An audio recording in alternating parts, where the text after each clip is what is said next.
इंदौर में लव जिहाद फंडिंग मामले में पकड़े गए कांग्रेस पार्षद अनवर कादरी की मुश्किलें लगातार बढ़ती जा रही है। बाणगंगा पुलिस को कोर्ट से उनकी रिमांड की अवधि 4 दिन के लिए और बढ़ा दी गई है। पुलिस अब यह जानने की कोशिश कर रही है कि फरारी के दौरान उन्हें किस किस ने सहयोग किया और उन्होंने इस दौरान खर्च किए गए पैसों की व्यवस्था कहां से की। पुलिस जांच में सामने आया कि फरार रहने के दौरान अनवर कादरी ने नागपुर में मिन्नाजुद्दीन नाम से फर्जी सिम कार्ड खरीदा और उसी सिम के जरिए अपने परिचितों से संपर्क बनाए रखा। बाणगंगा पुलिस की टीम नागपुर भी पहुंची, जहां उस दुकान की जांच की गई जहां से अनवर ने सिम और मोबाइल खरीदा था। दुकान संचालक से भी पुलिस पूछताछ कर रही है। जांच में यह भी सामने आया कि फरारी के दौरान अनवर के करीब 4 से 5 लाख रुपए खर्च किए। पुलिस अभी यह पता लगाने की जुट गई है कि यह रकम कहां से आई और इसके पीछे कौन लोग शामिल थे। रिमांड अवधि बढ़ने के बाद पुलिस को उम्मीद है कि इस पूरे नेटवर्क के कई और राज सामने आएंगे। गौरतलब है कि अनवर कादरी पर गंभीर आरोप है कि उन्होंने लव जिहाद को बढ़ावा देने वाले आरोपियों को आर्थिक मदद की।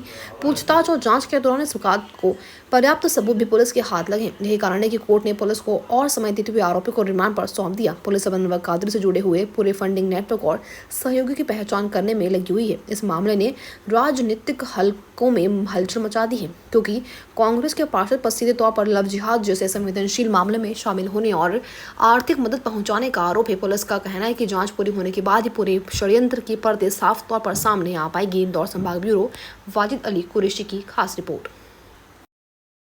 थोड़ा यहाँ कर लो सर। अनवर कादिर को आज कोर्ट में पेश करा था, कितने दिनों का रिमांड मिला और नागपुर की टीम उसको लेकर गई थी कि किस तरह से पूछताछ की जाएगी?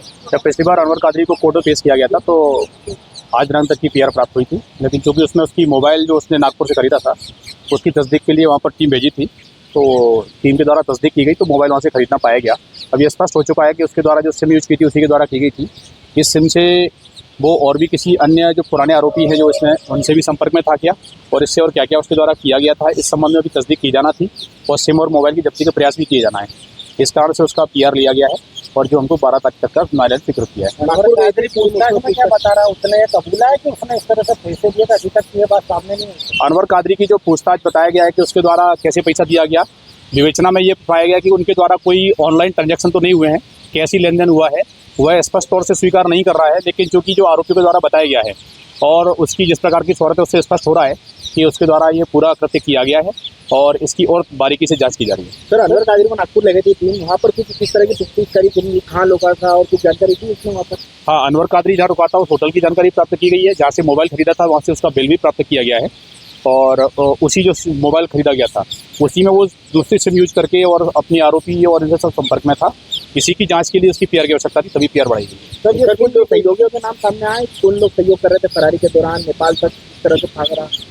नहीं, अभी तक की जांच में जो स्पष्ट हुआ है कि ऐसा किसी सहयोग की उसकी लड़की के अलावा और कोई नाम नहीं आया है। बाकी उसकी जो बातचीत थी उसकी पत्नी फरहाना और जहां वो गया था उनको इसकी जानकारी थी, वहां बात की थी, तो 3-4 नंबरों से उसका संपर्क हुआ था इस फरारी के दौरान। सर, ये सिम मिली थी, वो सिम किसके नाम पर रजिस्टर, इसके साथ क्या कनेक्शन है? सिम मिन्नाजुद्दीन के नाम से है, यद्यपि वो घटना से पहले ही वो सिम उसके पास थी लगभग 3-4 महीने से और उसी सिम का वो यूज़ करता था और बाद में जब फरार हुआ तब वो सिम का यूज़ किया था। क्योंकि वो पब्लिक में नहीं थी सिम, उससे बहुत ही सीमित लोगों से बातचीत करता था, इसलिए उसकी एकदम से पता नहीं चल पाया था। बाद में जब पुलिस के द्वारा टेक्निकल विवेचना की गई तब पता चला था कि वो दूसरी सिम यूज़ कर रहा है। उसके साथ वो उसका साथी है, उसका नाम मिन्नाजुद्दीन है, उससे भी विस्तृत पूछताछ की गई है, उसके बयान भी काटे गए, जरूरत पड़ने पर और भी पूछताछ की जाएगी। कार्रवाई की जाएगी इसमें जिस तरह से सिम उपयोग के लिए यदि साक्ष्य मिले तो और ऐसा लगता है कि उसके द्वारा ये केवल फरारी के लिए दी गई है तो निश्चित तौर पर संरक्षण में किया जाएगा, लेकिन ये सिम अभी तक की जानकारी के अनुसार पूर्व से उसके पास थी,